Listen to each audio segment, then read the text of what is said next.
ಸುಂದರಪಾಳ್ಯ ಸರ್ಕಾರಿ ಪ್ರೌಢಶಾಲೆಯ 1988-89ರ ಬ್ಯಾಚ್ನ ಹಳೆ ವಿದ್ಯಾರ್ಥಿಗಳಿಂದ ಗುರುವಂದನಾ ಕಾರ್ಯಕ್ರಮ. 37 ವರ್ಷಗಳ ನಂತರ ಹಳೆ ವಿದ್ಯಾರ್ಥಿಗಳ ಸ್ನೇಹ ಸಮ್ಮಿಲನಕ್ಕೆ ಸಾಕ್ಷಿಯಾದ ಕಾರ್ಯಕ್ರಮ. ಸುಂದರಪಾಳ್ಯ ಗ್ರಾಮದ ಸರ್ಕಾರಿ ಪ್ರೌಢಶಾಲೆಯ 1988 ಹಾಗೂ 89ನೇ ಸಾಲಿನ ವಿದ್ಯಾರ್ಥಿಗಳ ವತಿಯಿಂದ ಭಾನುವಾರ ಹಮ್ಮಿಕೊಂಡಿದ್ದ ಗುರುವಂದನಾ ಹಾಗೂ ಸ್ನೇಹ ಸಮ್ಮಿಲನ ಕಾರ್ಯಕ್ರಮವು ಅತ್ಯಂತ ಯಶಸ್ವಿಯಾಗಿ ಹಾಗೂ ಭಾವನಾತ್ಮಕವಾಗಿ ಜರುಗಿತು. ಗ್ರಾಮದ ಸರ್ಕಾರಿ ಪ್ರೌಢಶಾಲೆಯ ಆವರಣದಲ್ಲಿ ಆಯೋಜಿಸಲಾಗಿದ್ದ ಈ ಸಮಾರಂಭವನ್ನ ಗಣ್ಯರು ಜ್ಯೋತಿ ಬೆಳಗುವ ಮೂಲಕ ಅಧಿಕೃತವಾಗಿ ಉದ್ಘಾಟಿಸಿದರು. ಸುಮಾರು 37 ವರ್ಷಗಳ ಸುದೀರ್ಘ ಅವಧಿಯ ನಂತರ ಒಂದೇ ವೇದಿಕೆಯಲ್ಲಿ ಸೇರಿದ ಹಳೆ ವಿದ್ಯಾರ್ಥಿಗಳು ತಮಗೆ ಅಕ್ಷರ ಕಲಿಸಿ ಬದುಕು ರೂಪಿಸಿದ ಗುರುಗಳನ್ನ ಅತ್ಯಂತ ಗೌರವ ಪೂರ್ವಕವಾಗಿ ಸನ್ಮಾನಿಸಿ ಗುರುವಂದನೆ ಸಲ್ಲಿಸಿದರು. ದಶಕಗಳ ಬಳಿಕ ಪರಸ್ಪರ ಭೇಟಿಯಾದ ಸ್ನೇಹಿತರು ತಮ್ಮ ಹಳೆಯ ಶಾಲಾ ದಿನಗಳ ಮಧುರ ನೆನಪುಗಳನ್ನ ಹಂಚಿಕೊಂಡು ಸಂಭ್ರಮಿಸಿದರು. ಈ ಕಾರ್ಯಕ್ರಮದಲ್ಲಿ ನಿವೃತ್ತ ಶಿಕ್ಷಕರಾದ ಗೋಪಿನಾಥ್, ಶ್ರೀಧರ್, ಶ್ರೀನಾಥ್, ಭಾಸ್ಕರ್, ಉಮಾದೇವಿ, ಶಾಂತಮ್ಮ, ಶಿವಣ್ಣ, ಶ್ರೀನಿವಾಸ್ ಗೌಡ, ಜಯಲಕ್ಷ್ಮಿ, ವೆಂಕಸಂದ್ರ, ವೆಂಕಟಾಚಲಪತಿ, ಶ್ರೀನಿವಾಸ್ ಮೂರ್ತಿ, ವೆಂಕಟೇಶ್ ಸೇರಿದಂತೆ 1988 ಹಾಗೂ 89ನೇ ಸಾಲಿನ ಹಳೆ ವಿದ್ಯಾರ್ಥಿಗಳು ಉಪಸ್ಥಿತರಿದ್ದರು. ಯಾವ ಸಂದರ್ಭದಲ್ಲಿ ಎಲ್ಲಿ ಮಣ್ಣಲ್ಲಿ ಬೆರ್ತೋಗ್ತಾರೆ ಹಾಗೆ ಅಂತಕ್ಕಂಥದ್ದು ಬಹಳ ವರ್ಷಗಳ ನಂತರ ನಮ್ಮೆಲ್ಲ ಸ್ನೇಹಿತರ ಕೋರಿಕೆ ಒಂದು ಅಪೇಕ್ಷೆ ಒಂದಿತ್ತು. ಅದೇನು ಅಂತಂದ್ರೆ ಎಲ್ಲ ಸ್ನೇಹಿತರನ್ನ ಮತ್ತೊಮ್ಮೆ ಎಂದಾದ್ರೂ ಒಟ್ಟಿಗೆ ನೋಡ್ಲಿಕ್ಕೆ ಸಾಧ್ಯವಾ ಅಂತಕ್ಕಂಥ ಒಂದು ಯೋಚನೆ ನಮ್ಮಲ್ಲಿ ಕೆಲವರಲ್ಲಿ ಮೂಡ್ತು. ಅದೇ ಸಂದರ್ಭದಲ್ಲಿ ಗೋಪಿನಾಥ್ ಸರ್ ಅವರು ಇಡೀ ಕಾಲೇಜಿನ ಒಟ್ಟು ತಂಡವನ್ನು ಒಗ್ಗೂಡಿಸಿ ಕಾರ್ಯಕ್ರಮವನ್ನು ರೂಪಿಸಬೇಕು ಅಂತ ಹೇಳ್ಬಿಟ್ಟು ಪ್ಲಾನ್ ಮಾಡ್ಕೊಳ್ತಾ ಇದ್ರು. ಅವ್ರು ಮಾಡಿರ್ತಕ್ಕಂಥದ್ದು ಅತ್ಯಂತ ಶ್ಲಾಘನೀಯವಾಗಿರ್ತಕ್ಕಂಥ ಕೆಲಸ. ನಮಗನ್ನಿಸ್ತು ಇಡೀ ಒಟ್ಟು ತಂಡ ಅಂತಂದ್ರೆ 84ರಲ್ಲಿ ಶುರುವಾಯಿತು ಅಂದ್ಕೊಳ್ತೀನಿ ಈ ಶಾಲೆ. ಇವತ್ತಿನ 22-24ನೇ ವರ್ಷದ ವಿದ್ಯಾರ್ಥಿಗಳು ಎಲ್ಲರೂ ಕೂಡ ಇದ್ರು. ಎಲ್ಲರೂ ಒಟ್ಟಿಗೆ ಸೇರಿಸಿದಾಗ ಆ ವಿದ್ಯಾರ್ಥಿಗಳು ಯಾರೋ ನಮಗೆ ಪರಿಚಯವೇ ಇರೋದಿಲ್ಲ. ಸುಮಾರು ದೊಡ್ಡ ಯೂಜ್ ಗ್ಯಾಪ್ ಆಗ್ಬಿಡುತ್ತೆ ಅದು ಅವರು ನಮ್ಮ ಮಧ್ಯೆ ಅಂತ. ಆ ಕಾರ್ಯಕ್ರಮ ಮಾಡೋದಕ್ಕೆ ನಮ್ ಯಾವತ್ತ ಅಭ್ಯಂತರವೆಲ್ಲ ನಾವು ಸಹಕರಿಸ್ತೀವಿ, ಇಲ್ಲ ಅಂತಲ್ಲ ಸರ್ ಹೇಳ್ತಾ ಇದ್ದೀನಿ.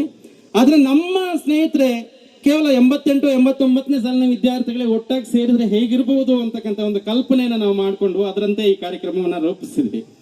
ಇವತ್ತು ದೂರದ ಊರುಗಳಿಂದ, ಚೆನ್ನೈಯಿಂದ, ಹೈದರಾಬಾದಿಂದ, ಬೇರೆ ಬೇರೆ ಬೆಂಗಳೂರಿಂದ, ಎಲ್ಲ ಕಡೆಯಿಂದ ಎಲ್ಲ ಸ್ನೇಹಿತರು, ವಿಶೇಷವಾಗಿ ಮಹಿಳೆಯರು ಮದುವೆ ಆದಿ ಹೋದ್ಮೇಲೆ ಅವರ ಮನೆಗಳಲ್ಲೂ ಸಹಕರಿಸಬೇಕು, ಕಾರ್ಯಕ್ರಮ ಇದೆ, 40 ವರ್ಷ ಆದ್ಮೇಲೆ ನೀನೇನು ಹೋಗೋದು, ಯಾಕೆ ಹೋಗ್ಬೇಕು ಹಾಗೆ ಅಂತೆಲ್ಲ ಹೇಳ್ಬಿಟ್ರೆ ನಾವು ಈ ಕಾರ್ಯಕ್ರಮ ರೂಪಿಸಿದ್ದು ಅದು ವ್ಯರ್ಥ ಆಗ್ಬಿಡುತ್ತೆ.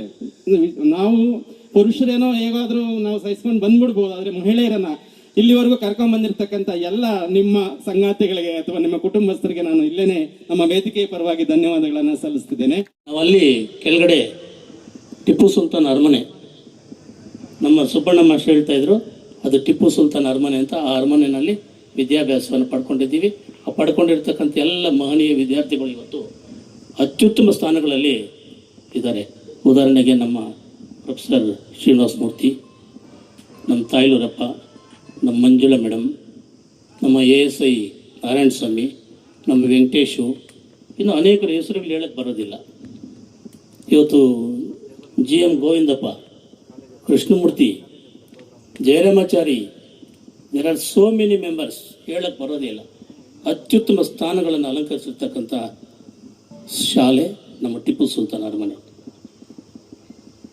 ಇವತ್ತು ಇದನ್ನು ಕೊಂಡ್ಕೊಳ್ಳೋದಕ್ಕೆ ಸನ್ಮಾನ್ಯ ಕೀರ್ತಿಶೇಷರಾಗಿರ್ತಕ್ಕಂಥ HS ವೀರಭದ್ರಯ್ಯ ಸರ್ ಅವರು ಮತ್ತು BL ಸುಬ್ಬಣ್ಣ ಸರ್ ಅವರು, ಅವ್ರ ಮಗ ಬಂದಿದ್ದಾರೆ.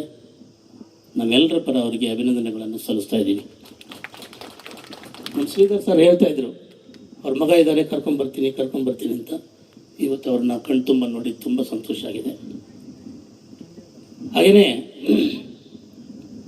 ಶ್ರೀನಿವಾಸ್ ಗೌಡರು ಚಿರಪಚಿತರು, ನನ್ನ ಆತ್ಮೀಯರು, ನಮಗೆ ತೀರ ಹತ್ತಿರದವರು, ನಮ್ಮ ಮನೆ ಹತ್ರನೇ ಇರೋದು. ಪ್ರೈಮರಿ ಸ್ಕೂಲಲ್ಲಿ ಈ ವಿಜಿಲ್ ಗಾರ್ಡ್ ಇತ್ತು. ವಿಜಿಲ್ ಗಾರ್ಡ್ ತಗೊಂಡು ಕಾಲ್ಗೆ ಹಿಂಗೆ ಹೊಡಿತಾ ಇದ್ರು. ನಾನೇ ಅನೇಕ ಸಲ ಹೇಳಿದ್ದೀನಿ, ಗೋಡ ಹೊಡಿಬೇಡಪ್ಪ ಹಾಗೆ ಅಂತ. ಹಂಗೆ ಹೊಡಿತಾ ಇದ್ರು ಶ್ರೀನಿವಾಸ್ ಗೌಡ. ಆಮೇಲೆ ಇಲ್ಲಿಂದ ಅವ್ರು ಮುಳಬಾಗಿಲಿಗೆ ಬಂದರು, ಜೊತೆಯಲ್ಲಿ ಇದ್ವಿ. ಸಾಲಿನಲ್ಲಿ 83-84 ಸಾಲಿನಲ್ಲಿ ಎಲ್ಲ ನಿಮ್ಮಂಥ ಹಿರಿಯ ವಿದ್ಯಾರ್ಥಿಗಳು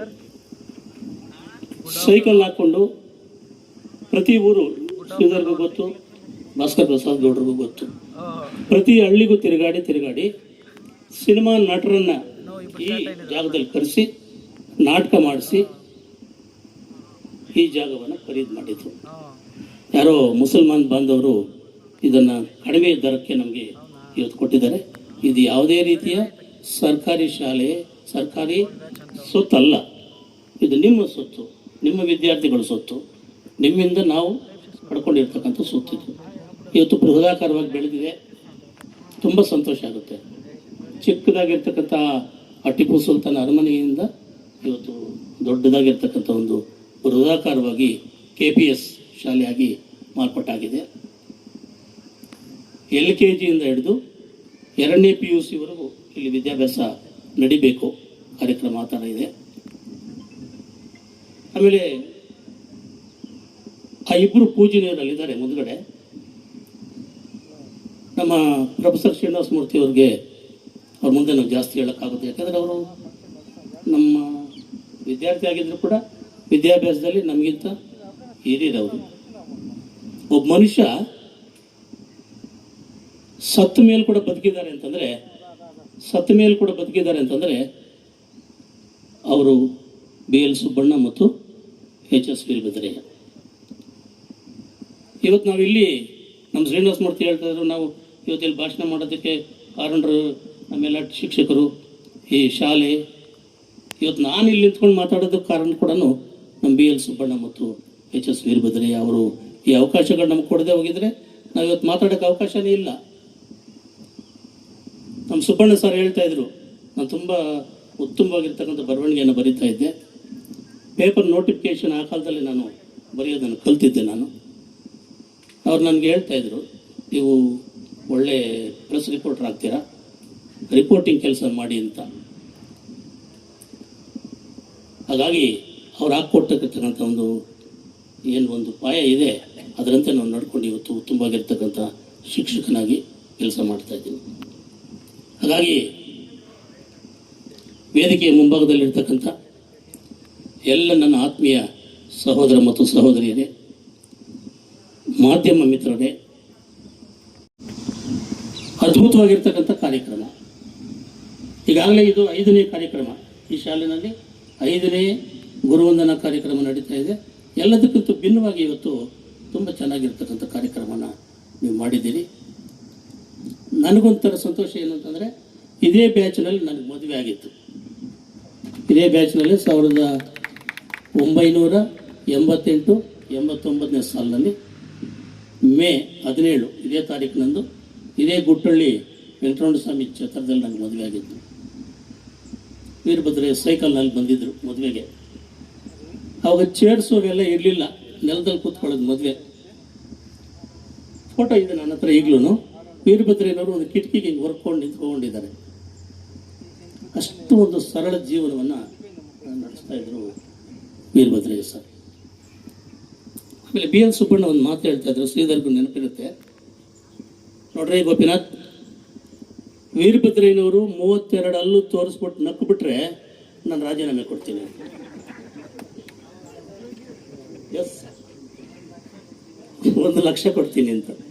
32 ಹಲ್ಲು ತೋರಿಸ್ಬಿಟ್ಟು ನಕ್ಕು ಬಿಟ್ರೆ ನಾನು ರಾಜೀನಾಮೆ ಕೊಡ್ತೀನಿ. ನಾವು ಕಿಟಕಿನಲ್ಲಿ ಹೋಗಿ ನೋಡೋದು ವೀರಭದ್ರಯ್ಯನವ್ರು ನಗ್ತಾರೇನೋ ಅಂತ ಪಾಠ ಮಾಡುವಾಗ. ಇಡೀ 45 ನಿಮಿಷ ಎಲ್ಲೂ ಕೂಡ ಒಂಚೂರು ತುಟಿ ಬಿಚ್ಚಿ ನಗುವಂಥ ಒಂದು ಕಾರ್ಯಕ್ರಮ ಇಲ್ಲವೇ ಇಲ್ಲ, ನೋಡೇ ಇಲ್ಲ. ನಾವು ಕನ್ನಡ ಪಾಠ ಮಾಡ್ತಾಯಿದ್ರು ಸೈನ್ಸ್ ಅವರು, BSc CBZ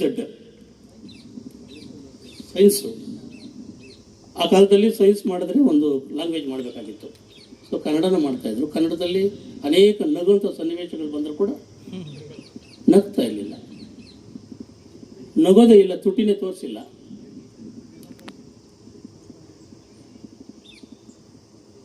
ಆಮೇಲೆ ಸೈನ್ಸ್ನಲ್ಲಿ ಪಾಠದಲ್ಲಿ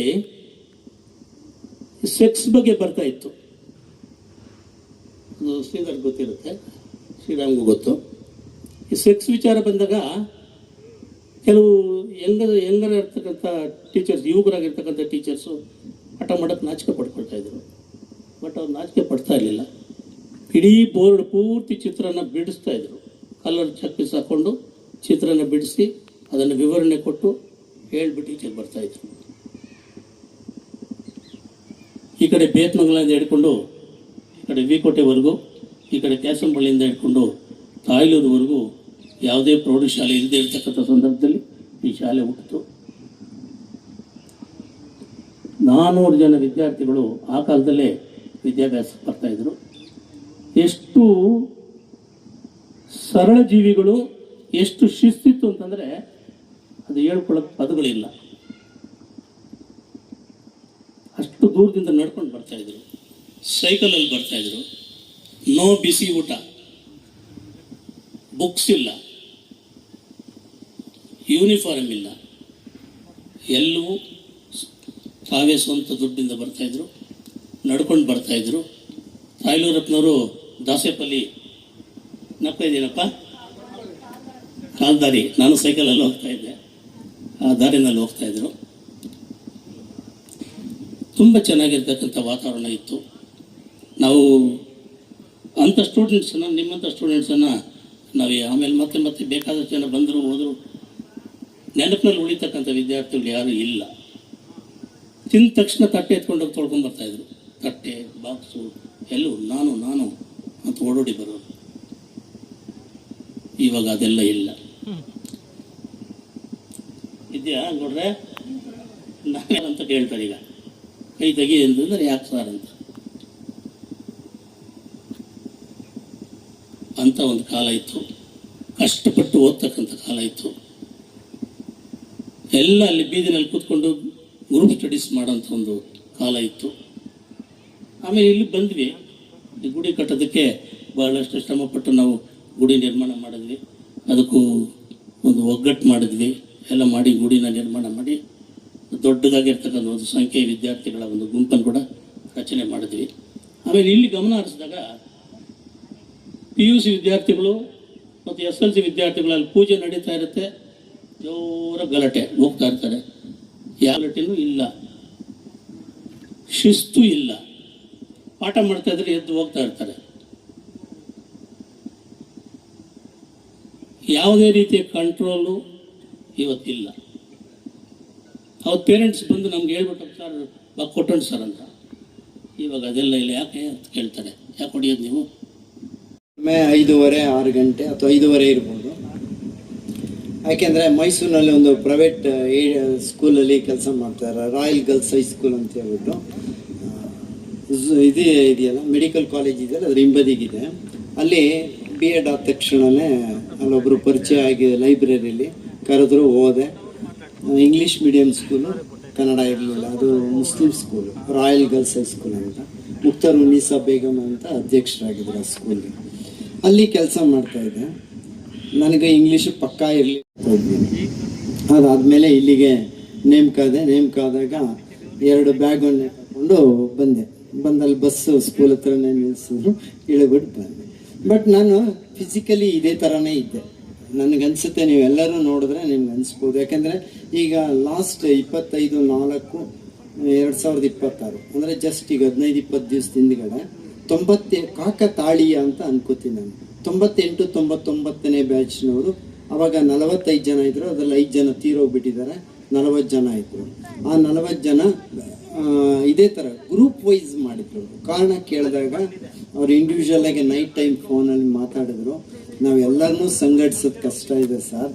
ಯಾಕೆಂದರೆ ಅವ್ರ ಸ್ಟೇಜಲ್ಲಿದ್ದರು, ಇವ್ರು ಅಲ್ಲಿದ್ದರು, ಇವ್ರಿಲ್ಲಿದ್ದರು, ಇವ್ರದ್ದು ಮಾತ್ರ ಫೋಕಸ್ ಮಾಡಿಕೊಂಡ್ರು. ಇದು ಸಹಜ.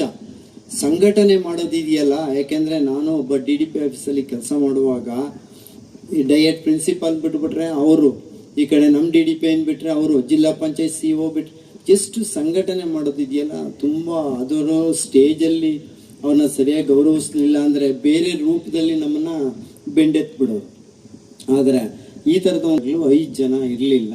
ಎಲ್ಲ ಶಿಕ್ಷಕರ ಪಾದಾರವಿಂದಗಳಲ್ಲಿ ನಮಸ್ಕರಿಸ್ತಾ ಅವರು ಮಾಡಿದ ರೀತಿಗಳು ಮತ್ತು ನಿಜವಾಗ್ಲೂ ಅದೊಂದು ಪೂರ್ವಜನ್ಮದ ಪುಣ್ಯ ಅಂತ ಭಾವಿಸ್ತೇನೆ.